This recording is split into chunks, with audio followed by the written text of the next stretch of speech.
राधे राधे। आप सभी का बहुत स्वागत है हमारे चैनल पर। तो आज इस वीडियो के माध्यम से मैं शेयर करने वाली हूँ अक्षय तृतीया की पूजा विधि, पूजा सामग्री और साथ ही जिन चीज़ों का हम खरीद सकते हैं उसका वीडियो मैं पहले ही आप सभी के साथ शेयर कर चुकी हूँ। तो आप चाहें तो मेरे चैनल पर जाके देख सकते हैं, मैं उसका डिस्क्रिप्शन में लिंक भी शेयर कर दूँगी। और इसके अलावा पूजा शुरू करने के लिए सबसे पहले मैंने धरती को अच्छे से साफ़ किया है और मैंने गंगा जल से पोछा लगाया। अगर आपके पास है तो आप भी गंगा जल से ही पोछा लगाएं। उसके बाद मैंने गेरू से लिपा है, क्योंकि माता लक्ष्मी को गेरू रंग जो होता है, गेरुआ रंग जो होता है वो अति प्रिय होता है। गेरू से ही लीप के माता लक्ष्मी की पूजा की जाती है। अगर आपके पास गेरू नहीं है तो आप हल्दी से लीप लें या गाय के गोबर से भी लीप सकते हैं, वो भी बहुत शुभ होता है। उसके बाद हम चौक बनाएंगे। मैंने सिंपल स्वास्तिक बनाया है, आप चाहें तो अष्टदल कमल बना सकते हैं, आप चाहें तो रंगोली भी बना सकते हैं। और आपको अगर कुछ नहीं आता तो स्वास्तिक बना के आराम से पूजा कर सकते हैं। तो मैंने स्वास्तिक कंप्लीट पूरा स्वास्तिक बनाना है हमको, और ये आटे से बनाया है मैंने। आप चाहें तो हल्दी में आटा मिला के या रोली में आटा मिला के गुलाबी या पीले कलर से भी बना सकते हैं, वो भी बहुत सुंदर दिखता है देखने में। और ये बनाने के बाद ना हम इसके ऊपर रखेंगे पाटा। पाटे पे मैंने पीला कपड़ा पहले से ही बांधा हुआ है और उसके ऊपर मैंने लाल कलर का आसन दिया है। माता रानी को लाल रंग अति प्रिय होता है। आइए अब उसके बाद मैं आपके साथ पूजा की थाली शेयर करती हूँ। और मैंने एक बहुत बेसिक सी पूजा की थाली लगाई है। इसमें कोई ऐसा सामग्री नहीं है जो आपके घर में ना हो। ये सारी चीज़ें आपके घर में आसानी से आपको मिल जाएंगी और बहुत बेसिक सी थाली लगाई है। आप चाहे तो उसका स्क्रीनशॉट ले लें ताकि आपको पूजा में आसानी हो जाए। तो सबसे पहले हम लेंगे दीपक। दीपक हमको चाहिए, घी का दीपक ले सकते हैं, तिल के तेल का दीपक ले सकते हैं। उसके बाद हमको चाहिए मिट्टी का कलश, जिसकी प्रधानता सबसे ज़्यादा है। मुख्य पूजा जो है वो मिट्टी का कलश की ही है। उसके बाद हम एक लोटे में जल लेंगे पूजा के लिए जो हमें आवश्यक होगा। उसके बाद आप देख सकते हैं ये जो है मेरे पास पुष्प है, ये मैंने सुहाग का सामान लिया है, दक्षिणा ली है, माता रानी के लिए भोग के लिए मखाने लिए हैं। फल में मैंने ककड़ी ली है और आम लिया है, क्योंकि ऋतु फल हमको चाहिए थे। और तुलसी जी की मंजरी ली है। उसके बाद मैंने अक्षत लिया है, सत्तू लिया है, धूप बत्ती ली है, इत्र लिया है। उसके अलावा जो मैं पायल जो नया पायल था वो लिया है, कौड़ी ली है, कलावा लिया है, चांदी का सिक्का लिया है, चने की दाल ली है। और मैंने दक्षिणा अलग से भी ली है लाला के लिए चढ़ाने को।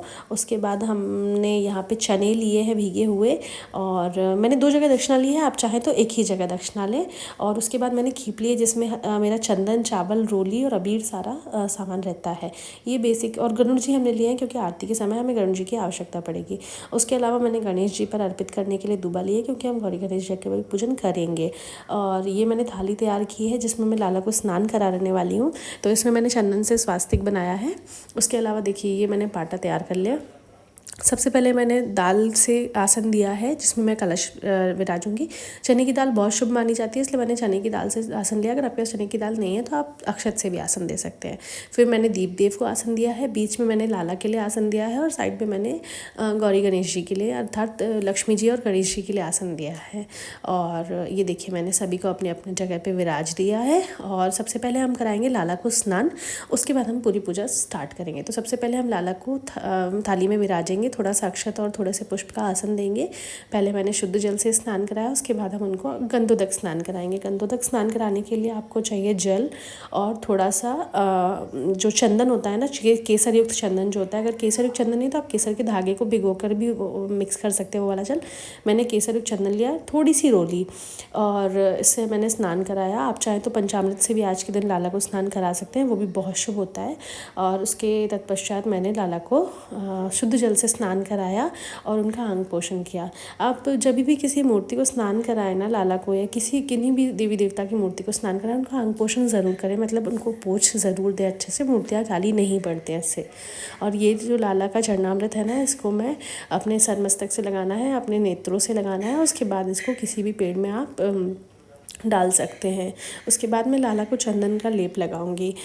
अक्षय तृतीया पर विष्णु भगवान को चंदन अर्पित करने की बहुत ज़्यादा प्रधानता होती है, इसीलिए ये पूजा की जाती है। ठंडक का मतलब गर्मी का त्यौहार है, तो ठंडक देने वाली सारी चीज़ों का हम इसमें उपयोग करते हैं, इसीलिए लाला को आज के दिन चंदन का लेप लगाया जाता है।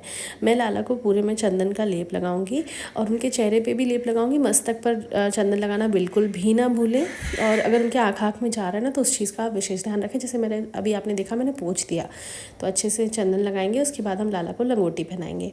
और ये एकदम मैंने कॉटन वाला लंगोटी लिया हुआ है, वही मैं पहना रही हूँ। तो लंगोट पहनाएंगे। लंगोट के बाद मैंने लाला के चरणों में भी चंदन लगाया है। और मतलब लाला को सभी जगह चंदन लगाना है, इस चीज़ को आप बिल्कुल भी ना भूलें। अगर आपके पास युगल छवि अर्थात जुगल जोड़ी जो होती है वो है तो उनके भी हाथों में, पैरों में, मस्तक पर सभी जगह चंदन लगाएं, या विष्णु भगवान की कोई प्रतिमा है तो उन पर भी सभी जगह चंदन लगाएं। उसके बाद हम पूजा स्टार्ट करेंगे। तो सबसे पहले हमने दीप देव का आह्वान किया और दीप प्रज्वलित किया। सभी पूजाओं में सबसे पहले दीप प्रज्वलित करते हैं। दीप प्रज्वलित करने के बाद मैं दीपक का पूजन करूंगी।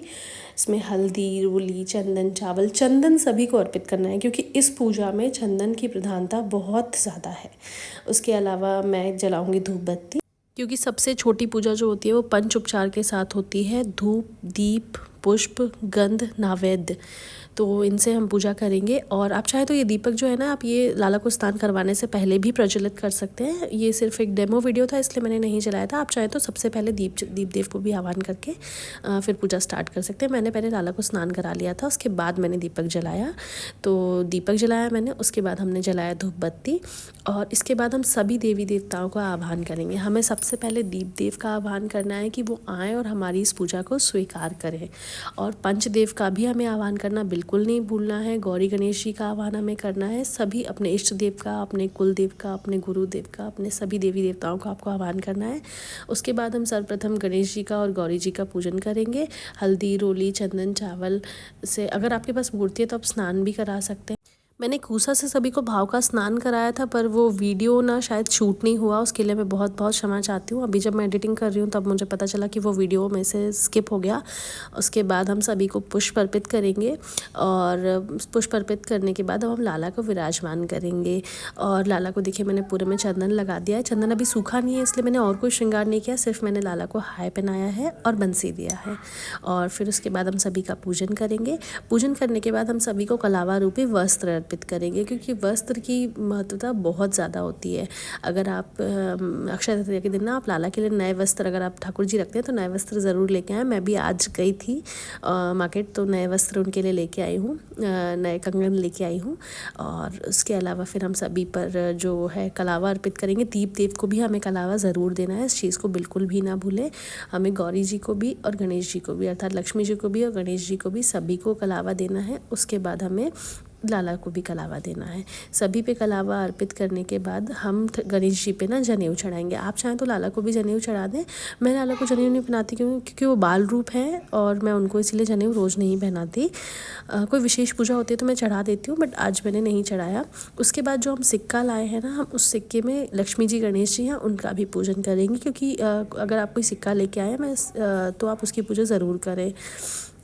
और कुछ और भी अगर आप चांदी का आज के दिन लेकर आए हैं या सोने का लेकर आए हैं तो उस चीज़ का पूजन ज़रूर करें। अक्षत से, रोली से, चावल से, चंदन से, चंदन सभी पर लगाना है, इस चीज़ को बिल्कुल ना भूलें।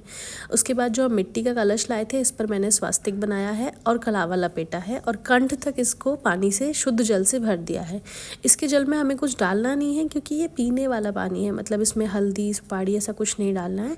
उसके बाद मैं इसके ऊपर एक प्लेट रख रही हूँ जिसमें मैंने चने की दाल रखी है।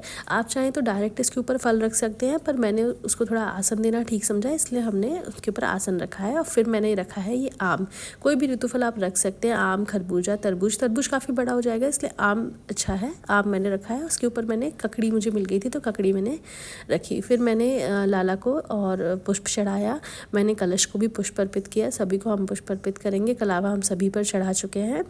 और इसके बाद ना हम कलश पे तिलक फिर से कर देंगे। स्वास्तिक हमने बना दिया था, पर हल्दी, रोली, चंदन, चावल पूजन करना आवश्यक है हर चीज़ का। और इसके बाद हम सभी को ना सुगंध देंगे, अर्थात हम इत्र सभी को लगाएंगे। ये रोज़ वाला इत्र है क्योंकि गर्मियों में गुलाब का इत्र बहुत अच्छा मानते हैं लाला के लिए, इसलिए मैं आज गुलाब वाला इत्र सभी को अर्पित कर रही हूँ। मैंने गौरी जी को, गणेश जी को और लाला को सभी को इत्र अर्पित किया है। इत्र अर्पित करने के बाद हम माता रानी को सुहाग चढ़ाएंगे। जैसे कि मैंने बताया था, लक्ष्मी जी को या गौरी जी को, जिनको भी आप पूजन कर रहे हैं, सभी देवियों को सुहाग चढ़ाना अति आवश्यक होता है और बहुत अच्छा होता है। भले आप बिंदी चूड़ी चढ़ाएं पर सुहाग ज़रूर चढ़ाएं। सुहाग चढ़ाने के बाद मैं जो पायल लेके आई थी बच्ची के लिए उसका मैं पूजन करूँगी। इसमें मैं हल्दी, रोली, चंदन, चावल, अक्षत से इसका भी पूजन करूँगी और ये माता रानी को चढ़ा दूँगी। और माता रानी को चढ़ाने के बाद ही हम इन चीज़ों का उपयोग करेंगे। उसके बाद जो कौड़ी हम लाए हैं ना, हमें उन कौड़ियों का पूजन करना है और माता रानी के पास रख देना है। इस कौड़ी को हमें अभी नहीं उठाना है। जब हम पाटा हटाएंगे ना, तब हमें ये कौड़ी यहाँ से हटा के या तो मंदिर में रखनी है और या फिर हम चाहें तो अपने लॉकर में या अलमारी में, तिजोरी में कहीं रख सकते हैं। उसके बाद मैंने लाला पे तुलसी की मंजरी चढ़ाई है, क्योंकि लाला को तुलसी की मंजरी अति प्रिय है और आज की पूजा में तुलसी जी का भी बहुत महत्व होता है। उसके बाद मैं गणेश जी के लिए दूबा लेके आई थी। गणेश जी को दूबा अति प्रिय है, अगर आपके पास अवेलेबल है तो प्लीज़ आप दूबा चढ़ाएं। इससे बहुत ज़्यादा अच्छा आता है। गणेश जी आपको बहुत ज़्यादा प्रसन्न होते हैं। उनको प्रसन्न करने के लिए आपको सिर्फ 2 चीज़ें चाहिए, दूबा और नारंगी वाला सिंदूर। उसके बाद माता लक्ष्मी को मखाने का भोग अति प्रिय है, इसलिए मैंने मखाने का भोग माता लक्ष्मी को लगाया है। और साथ ही मैं सत्तू चढ़ाया है। सत्तू इस मौसम में मतलब गर्मियों के लिए बहुत ज़्यादा वरदान होता है, बहुत हेल्दी होता है ये, इसीलिए सत्तू इस पूजा में रखा जाता है। तो मैंने सबसे पहले चने का सत्तू रखा है। उसके बाद मैंने भीगे हुए चने चढ़ाए हैं। आप चाहें, काफ़ी जगह ना कलश में भी चने डाले जाते हैं, पर हमारे यहाँ ऐसा नहीं होता है, इसलिए मैंने आपको करके नहीं दिखाया। और जो चीज़ आपके यहाँ नहीं होती ना, उसको प्लीज़ ना करें। जो चीज़ आपके यहाँ जैसे चल रही है, मतलब जो आपके घर के रीति रिवाज हैं, उनको प्लीज़ फॉलो करें। उसके बाद मैंने एक थाली ली है, उस पर मैंने स्वास्तिक बनाया, थोड़ा सा चावलों का आसन दिया। आप चाहें तो उसको और भी अच्छे से डेकोरेट कर सकते हैं। मैं एक थाली डेकोरेशन का लिंक इसमें डाल दूंगी, अगर आपको अच्छा लगे तो आप उस तरह से भी थाली सजा सकते हैं। वो आप लोगों ने काफ़ी पसंद किया था, मैं उसके लिए बहुत तहे दिल से आभारी हूँ आप सभी की। उसके बाद हम सभी की आरती करेंगे और हम मतलब बहुत मन से, भाव से पूजा करनी है। ये नहीं कि बस हमने सब चढ़ा दिया, नहीं, हमारा भाव सबसे ज़्यादा महत्वपूर्ण है। सारी पूजाओं में, सारे शास्त्रों में एक चीज़ मेंशन है कि आपके भाव से बड़ा किसी चीज़ की प्रधानता नहीं होती। उसके बाद हम आचमन करेंगे आरती करने के बाद।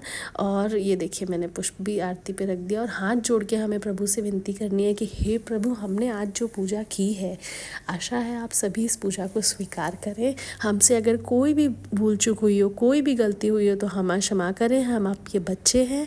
उसके बाद ये दक्षिणा में रखना लाला को भूल गई थी, तो ये वाली दक्षिणा यहाँ पे लाला के साथ रख दूँगी। उसके पहले वाली दक्षिणा मैंने सुहाग पर माता रानी के साथ रख दी थी, ताकि सुहाग के सामान में कोई कमी है तो वो दक्षिणा उस चीज़ की पूर्ति कर देगी।